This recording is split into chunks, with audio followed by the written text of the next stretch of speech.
Hello friends, నేను మీ Valli లక్కోటి. Friends, మరి విశాఖపట్నం అంటే గుర్తొచ్చేది సాగర్ తీరం. దాని తర్వాత అద్భుతంగా ఉండేది మన కైలాసగిరి అందాలు. మరి ఉష్ణమండల వృక్షాలతో నిండి ఉండే ఈ ఉద్యానవనాన్ని చూడటానికి ప్రపంచం నుంచి కూడా పర్యాటకులు అయితే ఇక్కడికి వస్తూ ఉంటారు.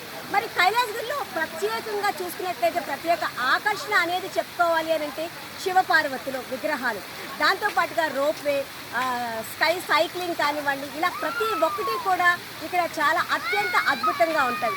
మరి ఇక్కడ అందాలను చూసి వచ్చిన పర్యాటకులు అయితే మైమర్చిపోతూ ఉంటారు. సో ఫ్రెండ్స్, మరి కైలాసగిరి అయితే 380 ఎకరాలలో అయితే ఉందండి. మరి 2003లో ఆంధ్రప్రదేశ్ ప్రభుత్వం దీన్ని పర్యాటక ప్రాంతంగా గుర్తించడం అయితే జరిగింది. సో ఫ్రెండ్స్, మరి దీంతో పాటుగా మనకి కైలాసగిరిలో ఇంకొక ఆనందింపచేసే ఒకటి యాడ్ చేశారు మన ఉడా వాళ్ళు. అది ఏంటి అంటే స్కై బ్రిడ్జ్ అనేది. సో గ్లాస్తో తయారు చేసింది పూర్తిగాని. దాన్ని చూడటానికి అయితే మాత్రం పర్యాటకులు విపరీతంగా వస్తున్నారు. బట్ అది త్వరలో అయితే ప్రారంభం కాబోతుంది. మరి పర్యాటక అందాలను మరి చూడాలి అంటే మీరు తప్పకుండా కైలాసగిరి అయితే రావాల్సిందే. వచ్చి ఇక్కడ ఉన్న ప్రకృతి అందాలను చూసి ఆస్వాదించండి. లైక్ చేయండి, షేర్ చేయండి, సబ్స్క్రైబ్ చేయడం మాత్రం మర్చిపోవద్దు.